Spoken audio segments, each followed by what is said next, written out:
Good morning students, welcome to our YouTube channel BDN Public School.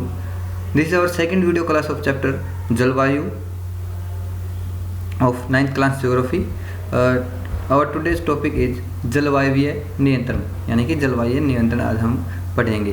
किसी भी क्षेत्र की जलवायु को नियंत्रित करने वाले 6 प्रमुख कारक हैं, ठीक है। यानी कि कोई भी क्षेत्र है जिसकी हमें जलवायु को पढ़ना है, ठीक है, उसके बारे में रीड करना है, तो उसके 6 कारक हैं जो उस क्षेत्र की जलवायु को नियंत्रित करते हैं, ठीक है, या फिर प्रभावित करते हैं, ठीक है। कौन से अक्षांश कितना है, ठीक है, आपने अक्षांश के बारे में पढ़ा होगा, अक्षांश देशांतर के बारे में, ठीक है। अक्षांश क्या है, उसका तुगनता यानी कि ऊंचाई कितनी है समुद्र से, ठीक है, वायुदाब, ठीक है, और पवन तंत्र समुद्र से दूरी कितनी है, ठीक है, समुद्र से दूरी कितनी है, और महासागरीय धाराएं, ठीक है, क्योंकि धाराएं कैसी होती हैं, गर्म धाराएं भी होती हैं और ठंडी शीत धाराएं भी होती हैं, किसकी, महासागर की, ठीक है। तथा उच्च लक्षण यानी कि उस स्थान के, उस क्षेत्र के जहाँ की जलवायु हमें पढ़नी है, रीड करनी है, उसके ऊपर ऊंचे नीचे क्षेत्र कैसे हैं, ठीक है, कितने ऊंचे हैं कितने नीचे हैं, ठीक है, ये सारी चीज़ें हम उसके बारे में पढ़ेंगे, ठीक है। अब देखो, पृथ्वी के गोलाई के कारण इसे प्राप्त सौर ऊर्जा की मात्रा अक्षांशों के अनुसार अलग अलग होती है, ठीक है। यानी कि जो गोलाई है पृथ्वी की, क्योंकि पृथ्वी गोल है, ठीक है, और गोल होने के कारण जो सौर ऊर्जा है वो अलग अलग अक्षांशों पे, ठीक है, अलग अलग प्राप्त होती है, ठीक है। जैसे आपको दिखाते हैं एक फिगर के माध्यम से। इस फिगर में देखिए, इस चित्र में देखिए, ये आपके 0 डिग्री अक्षांश है जिसको हम विषुवत रेखा बोलते हैं या फिर इक्वेटर बोलते हैं, ठीक है, ये मध्य में होता है, ठीक है। फिर ये 20 नॉर्थ, क्योंकि नॉर्थ देखो इक्वेटर से नॉर्थ किस में है, हेमिस्फीयर में है, ठीक है, नॉर्थ हेमिस्फीयर में। जैसे इक्वेटर के साउथ में क्या है, साउथ हेमिस्फीयर, ठीक है। यानी कि इक्वेटर जो अर्थ को दो बराबर हिस्सों में बांटती है, ठीक है। अब इसके जो ये लेटी हुई, ठीक है, खड़ी नहीं, ये आपके देशांतर हैं, ये आपकी अक्षांश रेखाएं हैं, ठीक है। अब देखो 0 डिग्री 20 डिग्री नॉर्थ, ठीक है, 40 degree north, 60 degree north, 80 degree north, और यहाँ पर आगे 90 डिग्री नॉर्थ के लिए आता है, ठीक है। यहाँ पर आपका क्या है, पोलर रीजन है, ठीक है। तो जो सूरज है वो इन अक्षांशों के हिसाब से, ठीक है, अलग अलग अक्षांशों पे जो क्षेत्र हैं उनके ऊपर अलग अलग, यानी कि अलग अलग प्रकार से या फिर ज़्यादा या फिर कम मात्रा में सौर ऊर्जा प्राप्त होती है, ठीक है। जो सबसे ज़्यादा सौर ऊर्जा प्राप्त होती है और होती है टोरिड जो जोन है उसके अंदर, ठीक है, टोरिड जोन के अंदर, यानी कि जो 23.5 डिग्री नॉर्थ और 23.5 डिग्री साउथ के बीच का जो रीजन है, जो क्षेत्र है, यहाँ पर सूरज यानी कि सूर्य बिल्कुल सामने होता है। तो इस जोन के अंदर, यानी कि इस वाले जोन के अंदर, यहाँ इस क्षेत्र के अंदर जो सौर ऊर्जा है वो सबसे ज़्यादा प्राप्त होती है, ठीक है। उसके बाद आपका 66.5 डिग्री और 23.5 डिग्री के बीच का जो क्षेत्र है दूसरे नंबर पर, वहाँ सौर ऊर्जा प्राप्त होती है, लेकिन इस क्षेत्र से कम सौर ऊर्जा वहाँ पर जाती है, ठीक है। तो यहाँ पर यही बताया है कि अक्षांश के हिसाब से अलग अलग क्षेत्रों पे जो टेम्परेचर है, तापमान है, या फिर हम कहेंगे सौर ऊर्जा है, वो कम ज़्यादा होगी, ठीक है। आप ये ध्यान रखना, आपने ये 7th क्लास के अंदर, नहीं सॉरी 6th क्लास के अंदर आपने पढ़ लिया होगा, जब आपका भूगोल है उसकी शुरुआत हुई थी, ठीक है। चलो आगे रीड करते हैं हमारा लेसन। आगे है, इसके परिणाम स्वरूप तापमान विषुवत वृत्त से ध्रुवों की ओर सामान्यतः घटता जाता है। जैसे मैंने अभी बताया था आपको कि जो विषुवत रेखा है, इक्वेटर है, उससे जैसे जैसे हम पोलर की तरफ जाएंगे, ठीक है, जैसे यहाँ है, जैसे जैसे इस इक्वेटर से हम पोलर रीजन की तरफ, ठीक है, ये आपका नॉर्थ पोल है, यहाँ नीचे अंटार्कटिका की तरफ आपका साउथ पोल है। जैसे जैसे हम इस इक्वेटर से नीचे पोल्स की तरफ, ठीक है, या ऊपर नॉर्थ पोल की तरफ जाएंगे, वैसे वैसे टेम्परेचर कम होता जाएगा, ठीक है। अब आगे देखो, जब कोई व्यक्ति पृथ्वी की सतह से ऊंचाई की ओर जाता है तो वायुमंडल की जो सघनता है वो कम हो जाती है तथा तापमान घट जाता है, ठीक है। कि जैसे जैसे हम ऊपर की तरफ जाते हैं, ये नहीं कि ऊपर तो सूरज है या फिर सूर्य तो हमें झुलसा देगा, वो जले नहीं। जो शुरुआत में जो जोन्स आती हैं, आपने पढ़ा होगा कि अलग अलग सतह हैं पृथ्वी के ऊपर, ठीक है। जैसे हम बोलते हैं समताप मंडल या फिर जो आयनोस्फीयर, जिसको आयनोस्फीयर तो अलग है, जो बाहरी जो परत है, ठीक है, स्ट्रेटोस्फीयर बोलते हैं जैसे समताप मंडल को, ठीक है। तो वैसे ही अलग अलग 5-6 आपकी ये सतह हैं, ठीक है। तो उसका टेम्परेचर उन सतहों का अलग अलग है, ठीक है। उसके हिसाब से शुरुआत में जो क्या है कि जो टेम्परेचर है उसके अंदर कमी आएगी, ठीक है।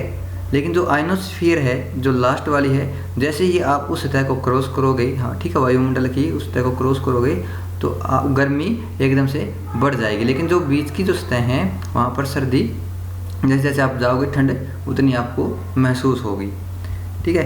किसी भी क्षेत्र का वायुदाब एवं पवन तंत्र उस स्थान के अक्षांश तथा ऊंचाई पर निर्भर करता है कि वो स्थान ऊंचा कितना है समुद्र से और उस स्थान का अक्षांश कितना है, ठीक है। वायुदाब और जो पवन तंत्र है इस चीज़ पर निर्भर करता है। आगे है, इस प्रकार यह तापमान एवं वर्षा के वितरण को प्रभावित करता है, ठीक है। कौन? वायुदाब और पवन तंत्र। अब है, समुद्र का जलवायु पर समकालीय प्रभाव पड़ता है, यानी कि जो जलवायु है उसका जो उसके ऊपर जो इम्पैक्ट है वो समुद्र का भी पड़ता है, ठीक है। जैसे जैसे समुद्र से दूरी बढ़ती जाती है यह प्रभाव कम होता जाता है, ठीक है।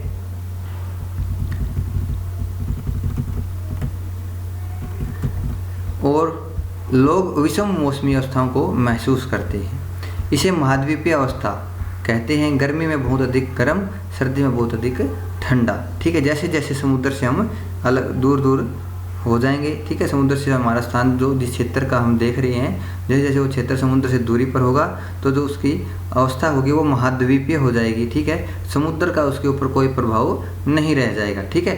वो महाद्वीपीय अवस्था कैसी होती है? गर्मी में बहुत अधिक गर्म और सर्दी में बहुत अधिक ठंडा, ठीक है। जैसे हमारा हरियाणा है, ठीक है, उसमें कौन सी वो है यहाँ पर जलवायु? हम बोलते हैं यहाँ पर महाद्वीपीय अवस्था है। गर्मी में बहुत अधिक गर्म, सर्दी में बहुत अधिक ठंडा, क्योंकि हम समुद्र से काफ़ी दूर हैं, समुद्र का हमारे ऊपर कोई प्रभाव नहीं है, इम्पैक्ट नहीं है। आगे है, महासागरीय धाराएं समुद्र से तट की ओर चलने वाली हवाओं के साथ तटीय क्षेत्रों की जलवायु को प्रभावित करती हैं। जैसे कि जो महासागरीय धाराएं हैं, ठीक है, यानी कि जो लहरें होती हैं, ठीक है, जो समुद्र के अंदर उठती हैं, ठीक है, उनका एक पैटर्न होता है, ठीक है, कि वो किस साइड मूव करेंगी, ठीक है। तो उससे भी क्या होता है कि जो तटीय क्षेत्र हैं उनकी जलवायु काफ़ी हद तक प्रभावित होती है। उदाहरण के लिए कोई भी तटीय क्षेत्र जहाँ गर्म या ठंडी जलधाराएं बहती हैं और वायु की दिशा समुद्र से तट की ओर हो, वह तट गर्म या ठंडा हो जाएगा। अगर देखो, अगर वायु की दिशा समुद्र से तट की ओर है और उस समुद्र में बहने वाले जो आपकी जलधारा है अगर गर्म हुई तो वो क्या होगा? वो अपने साथ बहने वाली हवा को भी क्या कर देगी? गर्म कर देगी। तो वह तट कैसा होगा? गर्म होगा। अगर ठंडी जलधाराएं बह रही हैं, ठीक है, उस समुद्र की, तो उसके साथ जो हवा होगी, ठीक है, पवन होगी, वो भी ठंडी हो जाएगी और ठंडी होकर क्या कर देगी? उस स्थान को, उस क्षेत्र को ठंडा कर देगी। इस तरीके से जो जलधाराएं हैं वो भी किसी तटीय क्षेत्र को काफ़ी तरह से प्रभावित करती है, ठीक है। आगे देखो,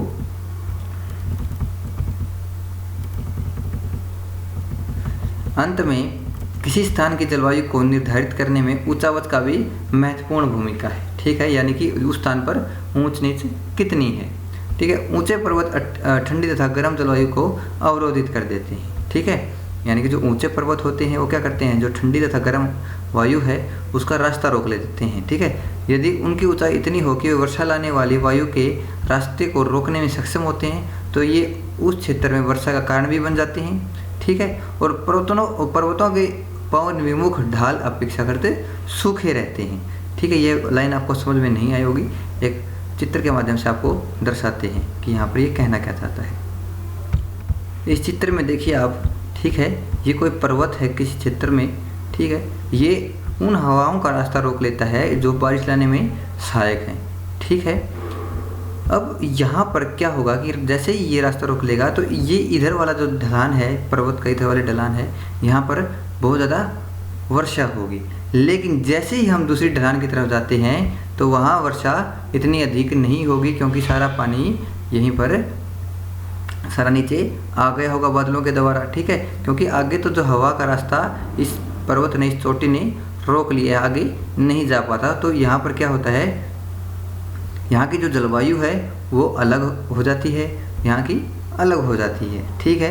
हमारे देश में भी कुछ ऐसे हैं, ठीक है, ऐसे मतलब स्थान हैं जहाँ वृष्टि छाया है, ठीक है, वहाँ के किसान काफ़ी परेशान है, वहाँ पर पानी की आपूर्ति नहीं हो पाती। ठीक है, वो इसी कारण, ठीक है, कि वहाँ का जो ऊंचावच है वो उस क्षेत्र के जलवायु के अंदर काफ़ी प्रभाव डाल रहा है। ठीक है, तो हमारे देश में भी ऐसे वृष्टि छाया, ठीक है, वृष्टि मतलब कि बारिश, और छाया मतलब कि ऐसी जगह जहाँ पर बारिश नहीं होती हो। ठीक है, आप भी देखोगे, देखो यहाँ पर बारिश की बूंदों के अंदर कितनी सघनता है। ठीक है, और यहाँ पर देखो आपको बिल्कुल कुछ कुछ बूंदें ही दिखाई दे रही है, यानी कि इस ढलान पर, पर्वत की ढलान पर बारिश नहीं होगी, यहाँ पर वृष्टि छाया होगी और यहाँ पर बरसात काफ़ी अच्छी मात्रा में हो जाएगी। ठीक है, तो जो ऊंचावच हैं किसी क्षेत्र के, वो भी काफ़ी हद तक इम्पैक्ट डालते हैं, प्रभाव डालते हैं उस क्षेत्र की जलवायु के अंदर। ठीक है, आगे देखो, भारत की जलवायु को प्रभावित करने वाले कारक, यानी कि अक्षांश। सबसे पहले हम अक्षांश के बारे में पढ़ेंगे। देखो, करक वृत्त देश के मध्य भाग, पश्चिम में कच्छ के रण से लेकर पूर्व में मिजोरम से होकर गुजरती है।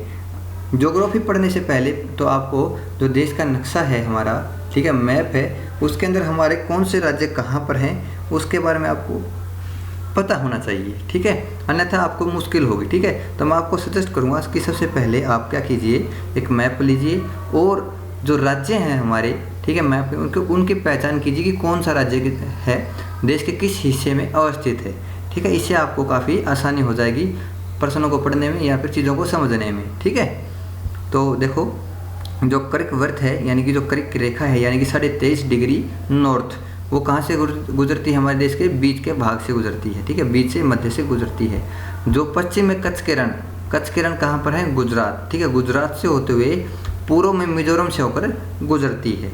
देश का लगभग आधा भाग कर्क वृत्त के दक्षिण में स्थित है, यानी कि देश को लगभग 2 बराबर भागों में ये बांट देती है।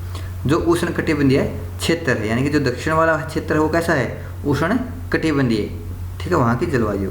कर्क वृत्त के उत्तर में स्थित शेष भाग उपोष्ण कटिबंधीय है। ठीक है, देखो, नीचे वाला उष्ण और ऊपर वाला उपोष्ण। ठीक है, आप ये ध्यान रखना। इसलिए भारत की जलवायु में उष्ण कटिबंधीय जलवायु एवं उपोष्ण कटिबंधीय जलवायु दोनों की ही विशेषताएं उपस्थित हैं। ठीक है, अगर आपसे कोई पूछे कि भारत की जो जलवायु है वो कैसी है, या तो आप ये चीज़ें लिख सकते हैं। ठीक है, पहले तो आपको बता देते हैं, जो कर्क वृत्त है या फिर कर्क रेखा है, हमारे देश से किस किस राज्यों से होकर वो गुजरती है। ठीक है, तभी आपको पता लगेगा ना कि उसके उत्तर व दक्षिण में, ठीक है, कितनी जगह बच जाती है। ठीक है, उस कर्क रेखा से दक्षिण में क्या है, उष्ण कटिबंधीय क्षेत्र है और ऊपर की तरफ उपोष्ण कटिबंधीय क्षेत्र है। चलो फिगर के माध्यम से दर्शाते हैं आपको। इस मैप में देखिए, ये हमारा प्यारा भारत। ठीक है, तो ये आपके देखो कर्क रेखा है। ठीक है, ये 23.5 डिग्री नॉर्थ, ठीक है, इक्वेटर के 23.5 डिग्री नॉर्थ से होकर गुजरती है और ये हमारे देश के मध्य से गुजरती है। देखो, पहला राज्य जो जिसके अंदर से गुजरती है वो गुजरात, थोड़ा सा हिस्सा यहाँ पर राजस्थान, फिर मध्य प्रदेश, यहाँ छत्तीसगढ़, यहाँ झारखंड, ये वेस्ट बंगाल और यहाँ थोड़ा सा हिस्सा त्रिपुरा और यहाँ पर मिजोरम। ठीक है, ये आपको याद रखनी है कि किन किन राज्यों से होकर ये गुजरती है। देखो कितने राज्य हैं, 1 2 3 4 5 6 7 और 8, यानी कि हमारे देश के 8 राज्यों से होकर ये गुजरती है। ठीक है, यानी कि इसके उत्तर में जो हिस्सा है वो कैसा है, वो है उपोष्ण कटिबंधीय और इसके नीचे जो हिस्सा बच गया वहाँ पर जो कैसी जलवायु है, उष्ण कटिबंधीय। यहाँ पर ये बात बताई गई है। अब आगे बढ़ते हैं। नेक्स्ट है आपका ऊंचाई। भारत के उत्तर में हिमालय पर्वत है, ये आपको पता है। इसकी औसत ऊंचाई लगभग 6000 मीटर है। ठीक है, जो इसकी सबसे ऊंची चोटी है उसकी जो ऊंचाई है वो है 8848 मीटर। ठीक है, माउंट एवरेस्ट की। भारत का तटीय क्षेत्र भी विशाल है, जहाँ अधिकतम ऊंचाई कितनी है, 30 मीटर है। हिमालय मध्य एशिया से आने वाली ठंडी हवाओं को भारतीय उपमहाद्वीप में प्रवेश करने से रोकता है। ठीक है, कि जो हिमालय है वो क्या करता है, जो ठंडी हवाएं आती है मध्य एशिया से उनको रोक लेता है। इन्हीं पर्वतों के कारण इस क्षेत्र में मध्य एशिया की तुलना में ठंड कम पड़ती है, यानी कि जो मध्य एशिया है वहाँ पर ठंड थोड़ी सी ज़्यादा है। ठीक है, और हमारे देश में इस पर्वत के कारण ठंड थोड़ी सी कम है। अब आगे है वायु दाब एवं पवन।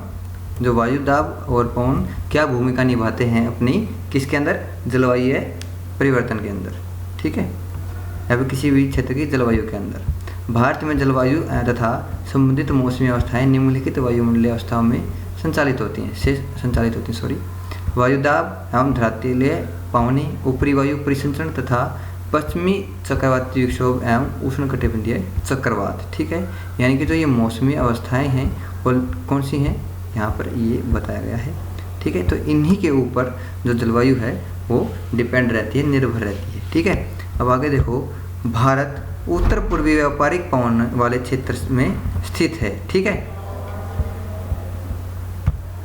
आगे देखो, ये दक्षिण की ओर बहती करियालिस बल के कारण दाहिनी ओर विक्षेपित होकर विषुवतीय निम्न दाब वाले क्षेत्रों की ओर बढ़ती हैं। ठीक है, कौन, व्यापारिक पवनें। ठीक है, ट्रेड विंड्स। ये तो पहले तो आपको देख लेना चाहिए कि जो ट्रेड विंड्स हैं, व्यापारिक पवनें हैं, वो कहते किनको हैं और क्यों ये करियालिस बल। ठीक है, ये पहले तो आप ये देखो करियालिस बल है क्या। देखो, पृथ्वी के घूर्णन के कारण उत्पन्न आभासी बल को क्या बोलते हैं, करियालिस बल कहते हैं। ठीक है, करियालिस बल क्या है कि जो पृथ्वी के घूमने से, ठीक है, एक ही अपने अक्ष के चारों तरफ घूमने से जो बल, आभासी बल, ठीक है, यानी कि जो हमें आभास होता है उस बल का, उस बल को हम क्या बोलते हैं, करियालिस बल बोलते हैं। इस बल के कारण पवनें उत्तरी गोलार्ध में दाहिनी और दक्षिणी गोलार्ध में बाईं ओर विक्षेपित हो जाती हैं।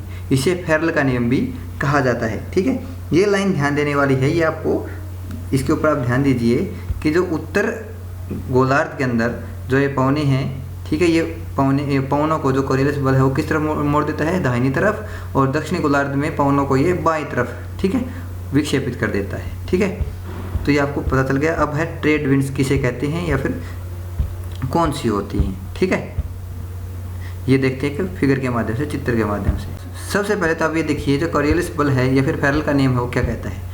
ये है आपका नॉर्दर्न हेमिस्फीयर, ये आपका साउदर्न हेमिस्फीयर। ठीक है, तो अर्थ रोटेशन के कारण जो बल, ठीक है, यानी कि घूर्णन के कारण जो बल हमें आभास होता है, ठीक है, उसको क्या बोलते हैं, हम करियालिस बल बोलते हैं। ये क्या करता है, जो नॉर्दर्न हेमिस्फीयर, नॉर्थ हेमिस्फीयर के अंदर, उत्तरी गोलार्ध के अंदर जो पवनें होती हैं उनको किस तरफ मोड़ देता है, राइट साइड। देखो, राइट साइड, और यहाँ लेफ्ट साइड। ठीक है, उनके लेफ्ट साइड ये उनको मोड़ देता है। ठीक है, आप समझ गए होंगे देख के। तो ये था आपका करियालिस बल। और अब देखते हैं हम ट्रेड विंड्स को। ठीक है, ये है आपकी ट्रेड विंड्स। ठीक है, समर के टाइम यानी कि गर्मियों के समय जो ट्रेड विंड्स हैं, ठीक है, उनकी जो मूवमेंट है वो कैसी होती है। देखो, शुरू में ये ऐसे चल रही होती हैं, ईस्टर्ली ट्रेड विंड्स ऐसी होती हैं, ऐसे जारी होती हैं ये हवाएं। लेकिन जैसे ये नॉर्दर्न हेमिस्फीयर के अंदर पहुंचती हैं, तो मैंने आपको बताया था क्या कि उन पवनों को करियालिस बल किस तरफ मोड़ देता है, राइट साइड की तरफ मोड़ देता है। अब ये इस साइड की तरफ मुड़ गई। ठीक है, ये आपकी इस साइड। ठीक है, अब यहाँ क्या है, आगे भारत है। ठीक है, यहाँ पर भारत है। ठीक है, वैसे ही सर्दियों के मौसम में क्या होता है, जब ये ट्रेड विंड्स, ठीक है, इस साइड से आती हैं, ठीक है, इस साइड से आती हैं बहती हुई, जैसे ही ये साउदर्न हेमिस्फीयर में जाती हैं, ये लेफ्ट की साइड मुड़ जाती हैं। किसके कारण, करियालिस बल के कारण। ये आपको बताना चाहिए। अगर करियालिस बल नहीं होता तो ये सीधे की सीधे निकल जाती है, लेकिन अब ये करियालिस बल के कारण इस तरफ मुड़ जाती हैं। आगे बात समझ में, यहाँ पर करियालिस बल और आपके जो ट्रेड विंड्स था, जो आपको समझना चाहिए था, वो बता दिया गया है। तो आगे रीड करते हैं आपका लेसन। आगे बताया है कि जो करियालिस बल के कारण जो ये दाहिनी तरफ विक्षेपित होकर जो विषुवतीय निम्न दाब वाले क्षेत्र, विषुवतीय निम्न दाब यानी कि जो विषुवत रेखा के आसपास के जो क्षेत्र हैं, ठीक है, वहाँ पर जो दाब है वो काफ़ी कम होता है, तो उन क्षेत्रों में ये बहती हैं। ठीक है, मैंने आपको बताया था। ठीक है, तो ये इन क्षेत्रों में बहने लग जाती हैं। सामान्यतः इन पवनों में नमी की मात्रा बहुत कम होती है, क्योंकि स्थलीय भागों से उत्पन्न होती हैं और बहती हैं, इसलिए इन पवनों के द्वारा वर्षा कम या बिल्कुल ना के बराबर होती है। इस प्रकार भारत को शुष्क क्षेत्र होना चाहिए, लेकिन ऐसा नहीं है, यहाँ तो बरसात भी होती है। ठीक है, ये हम नेक्स्ट वीडियो क्लास के अंदर डिस्कस करेंगे। तो आज का लेसन हम यहीं तक रीड करते हैं, तो आप हमें फॉलो करते रहिए। ठीक है, साथ ही साथ वीडियो देखते रहिए, पिछला पोर्शन अपना कवर करते रहिए। तो आज के लिए इतना ही। अगर आपको वीडियो अच्छी लगी तो लाइक कीजिए, शेयर कीजिए और हमारे चैनल को सब्सक्राइब कीजिए। Thank you.